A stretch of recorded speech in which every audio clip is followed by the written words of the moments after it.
का पोस्ट है ना परिवार की ओर भूपेंद्र से, ना पटेल सरकार की ओर मुख्यमंत्री से वहां उसकी पर कोई। पहुंच गए हैं। अस्पताल में तस्वीरें आ रही हैं। भूपेंद्र पटेल मुख्यमंत्री गुजरात के पहुंच गए हैं और अस्पतालों में मुझे लगता है कि वहां पर जाकर वो जानकारी लेंगे। ब्रिजेश इसके बारे में बताएं। वो दौरे पर थे और वो दौरा कट शॉर्ट करके यहाँ पहुंच गए हैं। सूरत गए थे, सूरत का उनका दौरा रद्द करके वो वापस लौटे हैं और जो है उनसे पहले ही सिविल अस्पताल में जो राज्य के स्वास्थ्य मंत्री और प्रवक्ता मंत्री है ऋषिकेश पटेल, वो सभी डॉक्टर्स के मिलकर वहां पे इलाज की जो सुविधाएं हैं वो साफ तौर पे सबको मिले, प्रायोरिटी मिले। जो इस हादसे में जो भी घायल हैं या फिर जिनके शव गए उन तक जो है सारी जानकारी दे पाए, इसलिए वहां पे पहले से स्वास्थ्य मंत्री मौजूद थे और अब मुख्यमंत्री भी पहुंचे हैं और वहां से ही वो जो है पूरी स्थिति का मुआयना करेंगे कि क्या स्थिति हुई है, कैसा इलाज चल रहा है, क्या प्रायोरिटी है।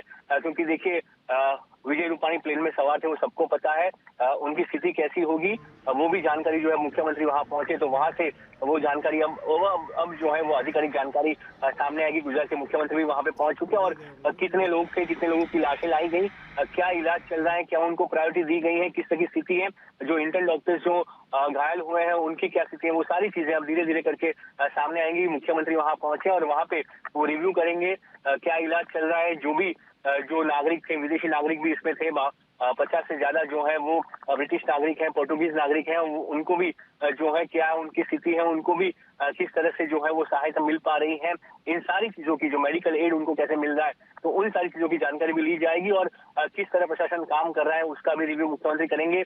मैंने पहले भी यही चीज बताई कि 30 साल पहले ऐसा हादसा गुजरात में हुआ था, प्लेन क्रैश यहीं पे हुआ था, तब ना ऐसी फैसिलिटीज थी, ना ऐसा सोशल मीडिया था कि तुरंत जानकारी मिल पाए।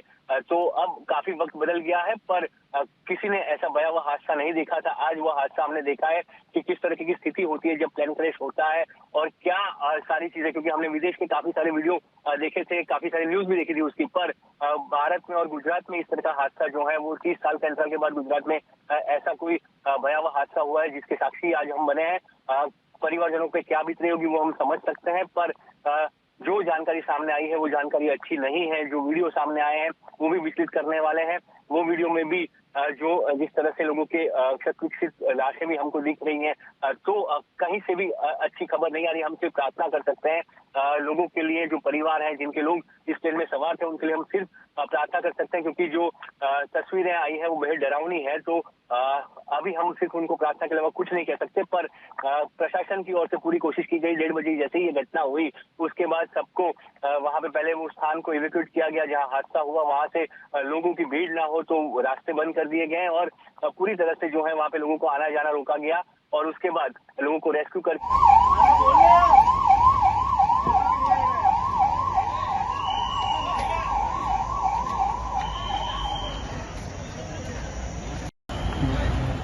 रोलिंग। अहमदाबाद में जो प्लेन क्रैश हुआ है का हिस्सा बिल्डिंग पर प्लेन जाके टकराया था, वो बिल्डिंग की तस्वीर आप देख पा रहे हैं।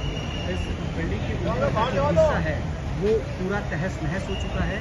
आप तस्वीरों में भी देख पा रहे हैं, प्लेन का जो टायर है वो भी तस्वीरों में दिखाई पड़ रहा है और प्लेन के पीछे का जो हिस्सा है वो भी दिखाई पड़ रहा है। खास करके ये वो जगह है जहाँ से सबसे पहले रेस्क्यू ऑपरेशन जो है वो शुरू किया गया था। अभी भी आप तस्वीरों में आसपास में देख पा रहे हैं, पुलिस समेत जो रेस्क्यू की अलग अलग टुकड़ियां हैं वो दिखाई पड़ रही हैं। साथ ही में एम्बुलेंस जो है वो भी दिखाई पड़ रही है, क्योंकि लगातार जो पैसेंजर्स से, खास करके एयर इंडिया की लंदन जा रही फ्लाइट में 242 जितने पैसेंजर्स थे और ये पैसेंजर्स को जब प्लेन लेकर यहाँ से टेक ऑफ हुआ था उसके 2 मिनट के भीतर ये जो पूरा हादसा है वो हुआ है। और तस्वीरों में भी आप देख रहे हैं कि बड़ी संख्या में लोग आसपास में दिखाई भी पड़ रहे हैं, जिसे पुलिस बाकायदा लगातार दूर भी कर रही है। और प्लेन की जो पीछे का हिस्सा है जो इमारत में जाके अभी भी फंसा हुआ दिखाई पड़ रहा है, ये वो कहने के लिए काफ़ी है कि कितना भयावह तरीके से ये हादसा हुआ है। लेकिन 242 जितने जो पैसेंजर्स हैं वो प्लेन में मौजूद थे और फिलहाल रेस्क्यू ऑपरेशन जारी है।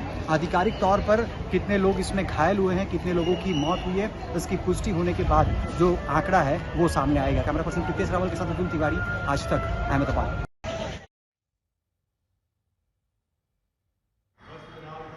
ये तस्वीरें हम आपको दिखा रहे हैं, अलग अलग एंगल से तस्वीरें आ रही हैं। विमान का एक हिस्सा इस बिल्डिंग में अटका हुआ है, लेकिन फिलहाल जो आशंका है वो सच में ना बदले। पूरे देश की यही भावना है इस वक्त। ये एयर इंडिया का विमान जो टेक ऑफ के मिनट के अंदर ही बिल्कुल डिसेंड करने लगता है, एक रिहायशी इलाके में गिर जाता है। आग का एक बड़ा गोला, धुएं का गुबार, लेकिन उसके बाद से ही आपको बता दें अस्पताल ले जाया गया है, आग बुझा दिया गया है। ये 2 तस्वीरें हैं और अब कुछ देर में हम आपको दिखाएंगे तस्वीरें।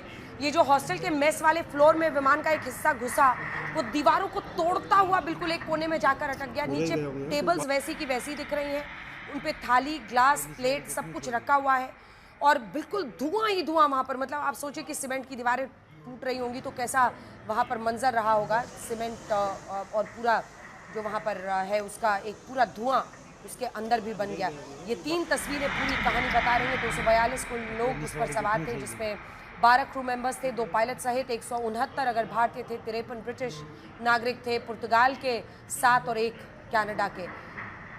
2 पायलट्स के साथ 10 क्रू मेंबर्स उसमें सवार थे। और ये भयावह घटना जो आज घटी है 1:38 पर बोइंग 787 का ये विमान एयर इंडिया का टेक ऑफ करता है 1:38 पर रनवे 23 से अहमदाबाद के एयरपोर्ट से। लेकिन 1 मिनट के अंदर ही captain Sumit Sabharwal mayday call करते हैं। मेडे कॉल का मतलब होता है जानलेवा emergency, fatal emergency. Help me का ये SOS कॉल होता है मदद के लिए। लेकिन इससे पहले कि कोई मदद हो पाती, उसके बाद से ATC से उनका पूरा कनेक्शन ही कट चुका था। लेकिन विमान तुरंत डिसेंड करता हुआ दिखाई देता है और बहुत कम ऊंचाई थी, इसलिए तुरंत वो नीचे गिरता है और फिर आग लग जाती है। आग का एक पूरा गोला तो अभी आगे के लिए पूरा विमान तब्दील हो जाता है। ये तस्वीरें देखिए मेस के अंदर की अब आ रही हैं। वो जो हिस्सा विमान का गया और दीवारों को तोड़ता हुआ, चीरता हुआ दूसरी तरफ गया, उस वक्त देखिए धुएं का पूरा गुबार इस मेस में दिख रहा है। और जो कंक्रीट का भी वहाँ पर हुआ निकला होगा, मतलब उसकी जो आप कह सकते हैं पाउडर है वो वहाँ पर उड़ गया हवा में। और उसके बाद से टेबल्स सब कुछ वहाँ पर जस की तस नीचे दिखाई दे रही हैं। लोग जब बाद में पहुंचे उन्होंने तस्वीरें ली हैं। तो हादसे के बाद हॉस्टल के मेस की ये तस्वीरें हैं। लंदन के गैटविक एयरपोर्ट के लिए अहमदाबाद से ये विमान आज उड़ान भरने के फौरन बाद दुर्घटनाग्रस्त हो गया है।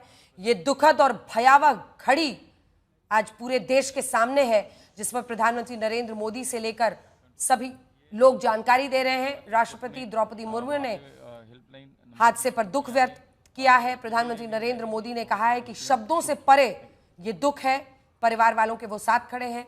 इसी के साथ साथ जो सत्ता पक्ष है, अगर उस तरह से सभी लोग पोस्ट कर रहे हैं तो विपक्ष की तरफ से भी राहुल गांधी, सोनिया गांधी, सभी ने इस घटना पर दुख व्यक्त किया है। ये तस्वीर आप देख रहे हैं जब ये विमान वहां पर गुजरता है, उसके बाद धुएं का गुबार वहां पर मेस के फ्लोर में, और उसके बाद की फ्लोर की तस्वीरें आपको दिख रही हैं।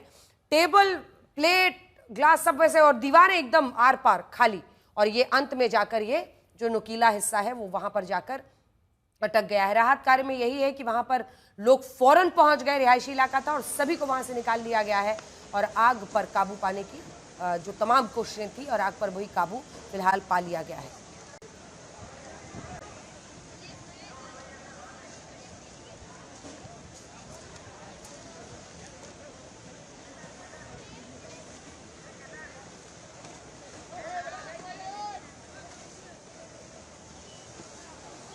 ये तस्वीरें हम आपको वहीं की दिखा रहे हैं। इस बीच DGCA ने भी अपनी तरफ से जो जानकारी दी है, तो सबसे ज्यादा ऐसी अगर आप देखिए, जब भी विदेश के लिए, जब आप फॉरेन के लिए आप रवाना होते हैं आपको, और यहाँ से पूरी दूरी लगभग 9-10 घंटे की है अगर आप देखें ब्रिटेन के लिए, तो ऐसे में अगर गैटविक एयरपोर्ट पहुंचना है तो विमान को पूरी तरह से ईंधन से भरा जाता है।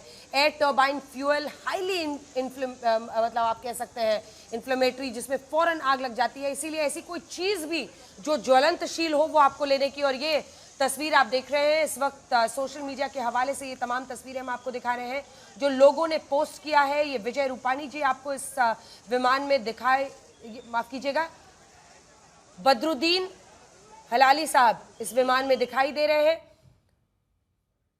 एक बार अगर आप इस पोस्ट को दे दें तो, thanks giving to friends and family and relatives, me and my wife going today for UK. उन्होंने विमान से, ये बदरुद्दीन हलाली साहब ने पोस्ट किया है। विमान में सवार यात्री थे ये, और बदरुद्दीन हलाली साहब ने इस बारे में कहा है धन्यवाद सभी को। वो लिख रहे हैं कि मैं अपने परिवार के साथ यूके के लिए रवाना हो रहा हूं, और उसके बाद उन्होंने एक पूरा कोलाज तस्वीरों का डाला है। ये उसी समय का है जब आप समझ रहे होंगे अभी लोग विमान पर चढ़े ही हैं, अभी जो ओवरहेड लगेज के जो बॉक्सेस हैं उनको बंद भी नहीं किया है, तो उसके पहले उन्होंने ये तस्वीर डाली होगी। इसके बाद वहां पर विमान टेक ऑफ किया और उसके बाद से ही यह हादसा हो गया। अमित भारद्वाज हमारे सहयोगी इसी खबर पर हमारे साथ जुड़ रहे हैं। अमित, किस तरह की जानकारी है इस विमान के बारे में आपके पास? अंजना, देखिए, इस वक्त हम ये जरूर बता सकते हैं कि जो सिविल एविएशन मिनिस्ट्री है उनकी तरफ से पूरे मामले की जांच शुरू हो चुकी है। सबसे अहम पड़ाव इस वक्त दो है। पहला, जो मेडिकल असिस्टेंस है वो पहुंचाना, और जो भी लोग इसमें सवार थे, इस फ्लाइट में 242 पैसेंजर्स इंक्लूडिंग 10 लोगों का क्रू जो सवार था, उनको यथासंभव मेडिकल फैसिलिटी पहुंचाना। क्योंकि हमें पता है कि जिस तरह के तस्वीरें वहां से आ रही हैं उसमें बहुत ज्यादा पॉजिटिव साइंस कुछ परिवारों के लिए नहीं होंगी, लेकिन फिर भी सरकार और मंत्रालय की तरफ से इस वक्त सबसे बड़ी कोशिश है सबसे ज्यादा जिंदगियों को बचाना। तो उस फ्रंट पे लड़ाई तो लड़ी ही जा रही है, लेकिन पूरे मामले की इन्वेस्टिगेशन के लिए जो डीजीसीए का इन्वेस्टिगेशन विंग होता है, एयरक्राफ्ट एक्सीडेंट्स का विंग होता है, उसकी एक टीम को अहमदाबाद के लिए पहले ही रवाना कर दिया गया है, और उसके साथ साथ और भी एसोसिएटेड क्रिटिकल यूनिट्स को उसके साथ अटैच किया गया है, ताकि जाके ये पता लगाया जाए आखिरकार क्यों मुश्किल से 1 से 2 मिनट के बाद ही फ्लाइट में जो कैप्टन थे उनको मेडे कॉल करना पड़ा। इस वक्त ये जांच का सबसे अहम पड़ाव होगा, उस पर मंत्रालय ध्यान दे रहा है, और यही वजह है कि डीजीसीए की एयरक्राफ्ट एक्सीडेंट्स की टीम को तुरंत अहमदाबाद के लिए भेज दिया गया है। साथ ही गृह मंत्री अमित शाह और civil aviation minister Ram Mohan Naidu दोनों ही अहमदाबाद के लिए निकल चुके हैं, यानी कि ग्राउंड जीरो पे केंद्र सरकार के यथासंभव जितने सीनियर मोस्ट मंत्री हो सकते हैं वो ग्राउंड पे जाके खुद पूरे के पूरे रेस्क्यू ऑपरेशन को देखना चाह रहे हैं। मिनिस्टर ऑफ स्टेट मुरलीधर मोहोल जिन्होंने इमरजेंसी मीटिंग ली इस वक्त राजीव भवन के अंदर डीजीसीए, एएआई और बाकी जो एसोसिएटेड क्रिटिकल विंग्स हैं सिविल एविएशन मंत्रालय के, उनसे उन्होंने इमरजेंसी बैठक लेने के बाद वो यहां से सीधे अहमदाबाद के लिए निकले हैं, स्पेशल क्राफ्ट से निकले हैं। मैंने मुरलीधर मोहोल से निकलने के पहले उनसे जरूर ये सवाल पूछा कि असेसमेंट क्या है मंत्रालय का। वो कह रहे हैं कि गुजरात सरकार से हम लगातार बात कर रहे हैं, अलग अलग जो क्रिटिकल विंग्स हैं उनसे बात हो रही है, लेकिन प्रायोरिटी ये है इस वक्त कि मेडिकल असिस्टेंस और रिलीफ पहुंचाया जाए जो लोग उस फ्लाइट पे सवार थे। निश्चित रूप से जिस तरह की तस्वीरें बाहर आई हैं बहुत भयावह तस्वीरें हैं, और हालिया दिनों में भारत में कम से कम जो एयरक्राफ्ट एक्सीडेंट्स हैं उसमें सबसे डिस्टर्ब करने वाली तस्वीर, अंजना, आप कह सकती हैं वो आज अहमदाबाद से। आज तक पर आप लगातार कवरेज देख रहे हैं। आज एक बहुत ही दुखदायक और हृदय विदारक खबर के साथ हम आपके सामने इस वक्त 5 बजे की खबरें बता रहे हैं, जहां पर अहमदाबाद से गैटविक एयरपोर्ट लंदन के लिए उड़ान भरने वाले विमान AI-171 जो कि बोइंग 787 ड्रीमलाइनर था, वो दुर्घटनाग्रस्त हो गया है। जो पट्टी नंबर 23 है अहमदाबाद एयरपोर्ट की, उस रनवे से इस विमान ने उड़ान भरा था 1:38 पर, लेकिन उड़ान भरने के फौरन बाद कैप्टन सुमित सबरवाल ने मेडे कॉल दिया, जो कि एक एक्सट्रीम इमरजेंसी, जानलेवा फेटल इमरजेंसी कॉल होता है, हेल्प मी SOS कॉल होता है। लेकिन चूंकि विमान तब तक बहुत कम ऊंचाई ही भरा था, उनको मदद मिलती इससे पहले ही ये घटना घट चुकी थी। ATC से उनका कनेक्शन टूट गया और विमान थोड़ी भी ऊंचाई नहीं ले पाया था, लगभग बिल्डिंग के लेवल तक गया था, जिसके बाद आप देखते हैं कि डिसेंट शुरू हो जाता है और फिर आग का एक बड़ा गोले में वो तब्दील हो जाता है। विमान का एक हिस्सा एक मेस में घुस जाता है, लेकिन इसी के साथ जो विमान का हिस्सा नीचे गिरा वो पूरी तरह से एक जले हुए मलबे में तब्दील हो गया। अभी तक आधिकारिक रूप से कितने लोग हताहत हुए हैं या किस तरह का नुकसान है, कितने तरह के नुकसान की आशंका है, इसके बाबत जानकारी नहीं दी गई है, लेकिन हमारी नजर इस खबर पर लगातार बनी हुई है।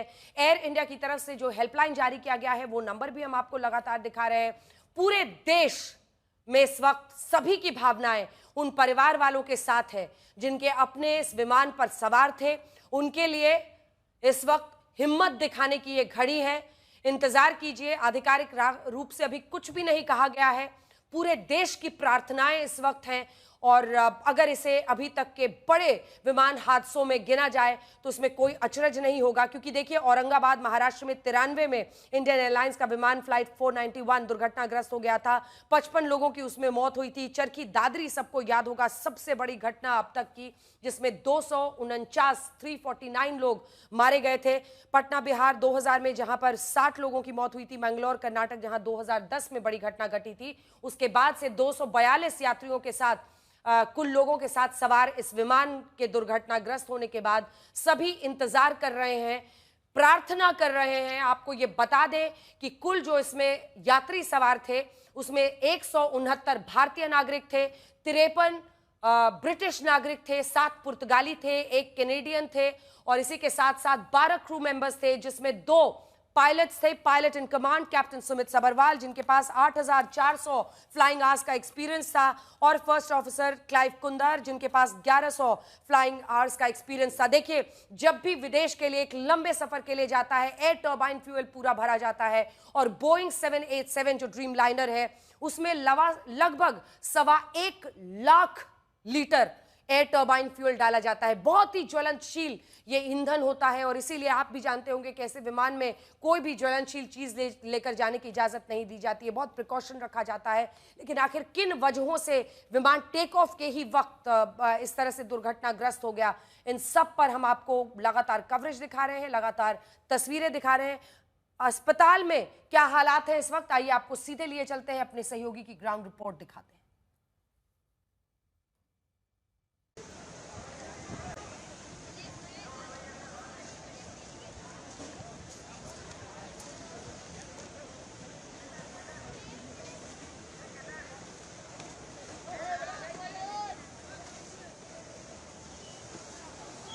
ये तस्वीरें हम आपको वहीं की दिखा रहे हैं। इस बीच डीजीसीए ने भी अपनी तरफ से जो जानकारी दी है, तो सबसे ज्यादा ऐसी, अगर आप देखिए, जब भी विदेश के लिए, जब आप फॉरेन के लिए आप रवाना होते हैं आपको, और यहाँ से पूरी दूरी लगभग 9-10 घंटे की है, अगर आप देखें ब्रिटेन के लिए, तो ऐसे में अगर गैटविक एयरपोर्ट पहुंचना है तो विमान को पूरी तरह से ईंधन से भरा जाता है। एयर टर्बाइन फ्यूल हाईली मतलब आप कह सकते हैं इन्फ्लेमेटरी, जिसमें फौरन आग लग जाती है। इसीलिए ऐसी कोई चीज भी जो ज्वलंतशील हो वो आपको लेने की, और ये तस्वीर आप देख रहे हैं इस वक्त सोशल मीडिया के हवाले से, ये तमाम तस्वीरें हम आपको दिखा रहे हैं जो लोगों ने पोस्ट किया है। ये विजय रूपानी जी आपको इस विमान में दिखाए, माफ कीजिएगा, बदरुद्दीन हलाली साहब इस विमान में दिखाई दे रहे हैं।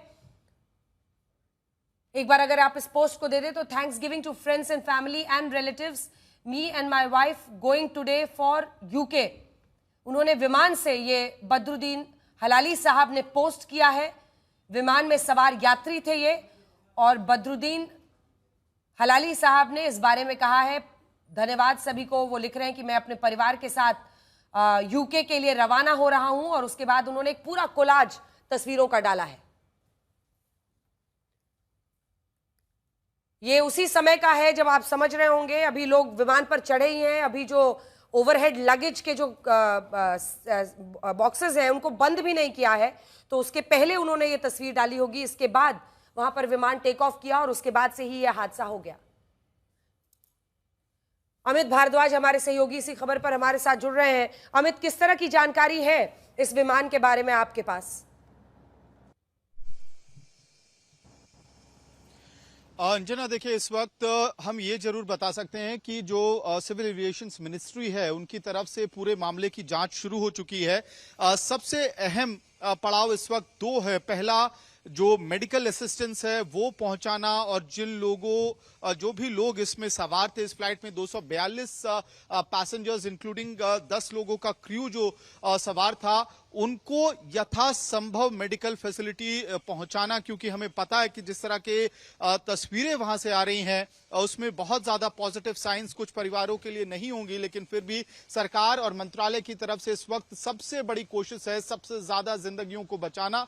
तो उस फ्रंट पे लड़ाई तो लड़ी ही जा रही है, लेकिन पूरे मामले की इन्वेस्टिगेशन के लिए जो डीजीसीए का इन्वेस्टिगेशन विंग होता है, एयरक्राफ्ट एक्सीडेंट्स का विंग होता है, उसकी एक टीम को अहमदाबाद के लिए पहले ही रवाना कर कर दिया गया है और उसके साथ साथ और भी एसोसिएटेड क्रिटिकल यूनिट्स को उसके साथ अटैच किया गया है ताकि जाके ये पता लगाया जाए आखिरकार क्यों मुश्किल से 1 से 2 मिनट के बाद ही फ्लाइट में जो कैप्टन थे उनको मेडे कॉल करना पड़ा।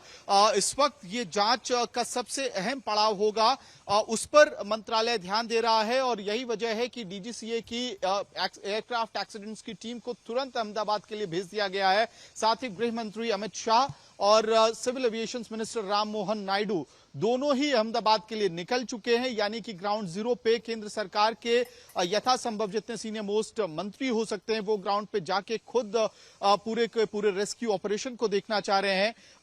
मिनिस्टर ऑफ स्टेट मुरलीधर मोहोल जिन्होंने इमरजेंसी मीटिंग ली इस वक्त राजीव भवन के अंदर डीजीसीए, एएआई और बाकी जो एसोसिएटेड क्रिटिकल विंग्स हैं सिविल एविएशन मंत्रालय के, उनसे उन्होंने इमरजेंसी बैठक लेने के बाद वो यहां से सीधे अहमदाबाद के लिए निकले हैं, स्पेशल क्राफ्ट से निकले हैं। मैंने मुरलीधर मोहोल से निकलने के पहले उनसे जरूर ये सवाल पूछा कि असेसमेंट क्या है मंत्रालय का। वो कह रहे हैं कि गुजरात सरकार से हम लगातार बात कर रहे हैं, अलग अलग जो क्रिटिकल विंग्स हैं उनसे बात हो रही है, लेकिन प्रायोरिटी ये है इस वक्त कि मेडिकल असिस्टेंस और रिलीफ पहुंचाया जाए जो लोग उस फ्लाइट पे सवार थे।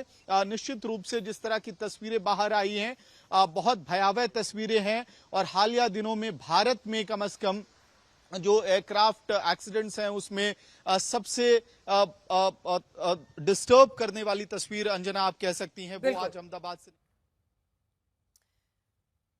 आज तक पर आप लगातार कवरेज देख रहे हैं। आज एक बहुत ही दुखदायक और हृदय विदारक खबर के साथ हम आपके सामने इस वक्त 5 बजे की खबरें बता रहे हैं, जहां पर अहमदाबाद से गैटविक एयरपोर्ट लंदन के लिए उड़ान भरने वाले विमान AI-171 जो कि बोइंग 787 ड्रीमलाइनर था, वो दुर्घटनाग्रस्त हो गया है। जो पट्टी नंबर 23 है अहमदाबाद एयरपोर्ट की, उस रनवे से इस विमान ने उड़ान भरा था 1:38 पर, लेकिन उड़ान भरने के फौरन बाद कैप्टन सुमित सबरवाल ने मेडे कॉल दिया, जो कि एक एक्सट्रीम इमरजेंसी, जानलेवा फेटल इमरजेंसी कॉल होता है, हेल्प मी SOS कॉल होता है। लेकिन चूंकि विमान तब तक बहुत कम ऊंचाई ही भरा था, उनको मदद मिलती इससे पहले ही ये घटना घट चुकी थी। ATC से उनका कनेक्शन टूट गया और विमान थोड़ी भी ऊंचाई नहीं ले पाया था, लगभग बिल्डिंग के लेवल तक गया था, जिसके बाद आप देखते हैं कि डिसेंट शुरू हो जाता है और फिर आग का एक बड़ा गोले में वो तब्दील हो जाता है। विमान का एक हिस्सा एक मेस में घुस जाता है, लेकिन इसी के साथ जो विमान का हिस्सा नीचे गिरा वो पूरी तरह से एक जले हुए मलबे में तब्दील हो गया। अभी तक आधिकारिक रूप से कितने लोग हताहत हुए हैं या किस तरह का नुकसान है, कितने तरह के नुकसान की आशंका है, इसके बाबत जानकारी नहीं दी गई है, लेकिन हमारी नजर इस खबर पर लगातार बनी हुई है। एयर इंडिया की तरफ से जो हेल्पलाइन जारी किया गया है वो नंबर भी हम आपको लगातार दिखा रहे हैं। पूरे देश में इस वक्त सभी की भावनाएं उन परिवार वालों के साथ है जिनके अपने इस विमान पर सवार थे। उनके लिए इस वक्त हिम्मत दिखाने की ये घड़ी है। इंतजार कीजिए, आधिकारिक रूप से अभी कुछ भी नहीं कहा गया है।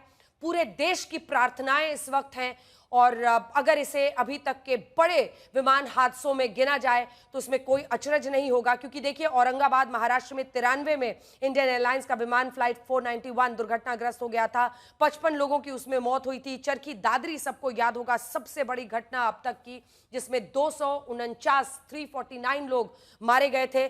पटना बिहार 2000 में जहां पर 60 लोगों की मौत हुई थी। मंगलौर कर्नाटक जहां 2010 में बड़ी घटना घटी थी, उसके बाद से 242 यात्रियों के साथ कुल लोगों के साथ सवार इस विमान के दुर्घटनाग्रस्त होने के बाद सभी इंतजार कर रहे हैं, प्रार्थना कर रहे हैं। आपको ये बता दें कि कुल जो इसमें यात्री सवार थे उसमें 169 भारतीय नागरिक थे, 53 ब्रिटिश नागरिक थे, 7 पुर्तगाली थे, 1 कैनेडियन थे और इसी के साथ साथ 12 क्रू मेंबर्स थे, जिसमें 2 पायलट्स थे। Pilot in command captain Sumit Sabharwal, जिनके पास 8400 फ्लाइंग आवर्स का एक्सपीरियंस था, और फर्स्ट ऑफिसर क्लाइव कुंदर, जिनके पास 1100 फ्लाइंग आवर्स का एक्सपीरियंस था। देखिए, जब भी विदेश के लिए एक लंबे सफर के लिए जाता है, एयर टर्बाइन फ्यूल पूरा भरा जाता है और बोइंग 787 जो ड्रीम लाइनर है उसमें लगभग 1.25 lakh litre air turbine fuel डाला जाता है। बहुत ही ज्वलनशील ये ईंधन होता है और इसीलिए आप भी जानते होंगे कि ऐसे विमान में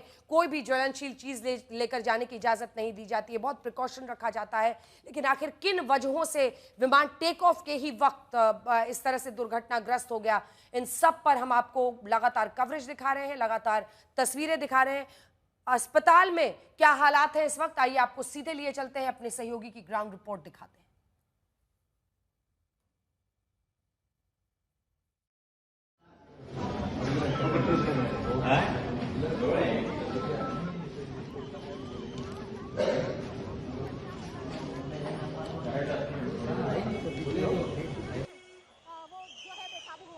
बता दें आपको कि यहाँ पर जो है अहमदाबाद से जो एयर इंडिया का प्लेन था लंदन की उड़ान भरी थी और लेकिन जैसे ही उड़ान भरी और कुछ मिनटों में वो जो प्लेन है वो क्रैश हो गया और वो प्लेन जो है वो रिहायशी इलाके में क्रैश हुआ है, ये बताया गया।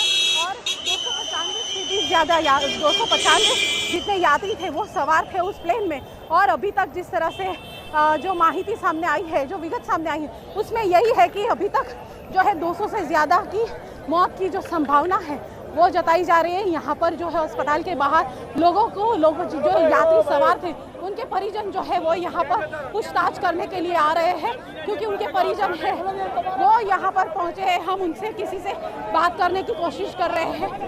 कौन है आप, क्या कहाँ से आई है आप? अभी प्रचार करना जरूरी है।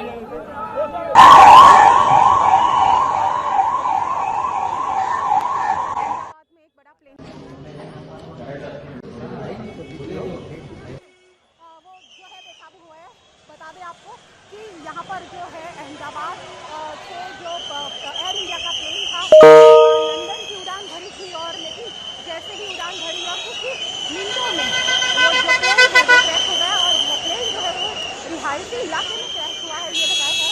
और 295 से भी ज़्यादा 295 जितने यात्री थे वो सवार थे उस प्लेन में। और अभी तक जिस तरह से जो माहिती सामने आई है, जो विगत सामने आई है, उसमें यही है कि अभी तक जो है 200 से ज़्यादा की मौत की जो संभावना है वो जताई जा रही है। यहाँ पर जो है अस्पताल के बाहर लोगों जो यात्री सवार थे उनके परिजन जो है वो यहाँ पर पूछताछ करने के लिए आ रहे हैं, क्योंकि उनके परिजन है वो यहाँ पर पहुँचे हैं। हम उनसे किसी से बात करने की कोशिश कर रहे हैं। कौन है आप, क्या कहाँ से आई है आप? अभी प्रचार करना जरूरी है।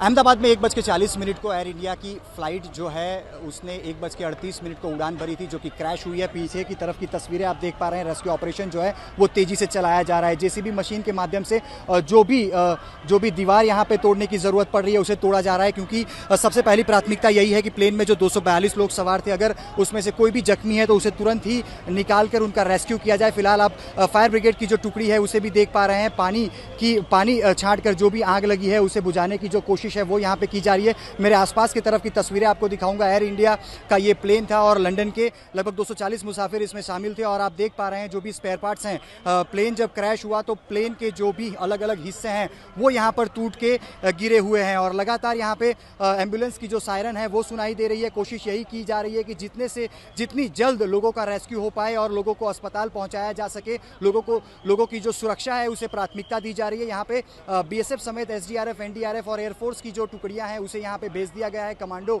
भी यहाँ पे नजर आ रहे हैं और खास करके प्राथमिकता यही है कि तत्काल प्रभाव से रेस्क्यू ऑपरेशन जो है वो तेजी से चलाया जा सके। और किस प्रकार का ये बेहद ही डरावना हादसा है, अगर उसके ऊपर भी नजर करें तो ये जो बिल्डिंग है जो कि मेघाणी नगर इलाके में आई है और एयरपोर्ट के बिल्कुल पीछे की तरफ का हिस्सा है, आप तस्वीरों में भी देख पा रहे हैं। अभी भी जो आग है वो आग दिखाई पड़ रही है बिल्डिंग के ऊपर की तरफ। और यहीं पे वो प्लेन जो है वो जाके सबसे पहले वो टकराया और टकराने के बाद जो पेड़ है वो आप समझ सकते हैं तस्वीरों में देख के, प्लेन के जो पेड़ है उसके ऊपर का जो हिस्सा है वो टूटते हुए जो प्लेन है वो आगे जाके गिरा हुआ है। जहां फिलहाल आप तस्वीरों में जो भीड़ देख पा रहे हैं ये वही जगह है जहां पे प्लेन जो है वो जाकर क्रैश हो गया।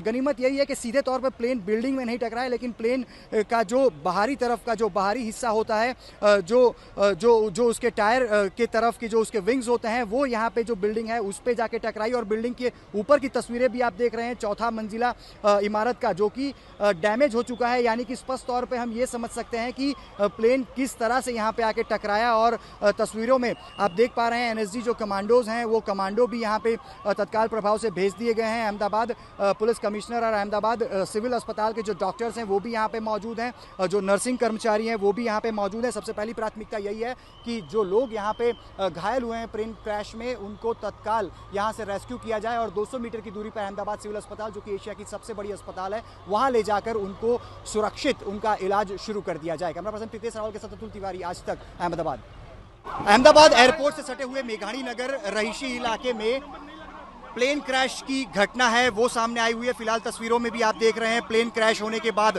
तत्काल प्रभाव से रेस्क्यू ऑपरेशन चलाया जा रहा है। ना सिर्फ पुलिस लेकिन फायर ब्रिगेड समेत बीएसएफ, एसडीआरएफ और एनडीआरएफ की जो अलग अलग टुकड़ियां हैं उसे रेस्क्यू ऑपरेशन के लिए लगा दिया गया है। और जिस जगह से ये प्लेन क्रैश हुआ है अगर उसकी भी बात करें तो मेघानी नगर का ये इलाका है और जो बिल्डिंग आप देख पा रहे हैं 5 मंजिला इमारत है और इसी इमारत के बिल्कुल बाजू में जो प्लेन क्रैश है वो हुआ है। फिलहाल अभी भी 1 घंटे That's the latest that I can share. We also, it's still an evolving situation. Rescue operations are on, so you'll have to wait a little more time for exact details to be put out. But you would have seen, that everybody is concerned, and we once again convey our deepest condolences to all the families who've lost their loved ones. On Canada, we had a question from Shivam and also from you. So I will combine both these issues. As you are aware, our Prime Minister had received a call from the Canadian Prime Minister last week. During the call, Prime Minister Carney had invited Prime Minister to attend the G7, and as you are aware, the invitation has been accepted.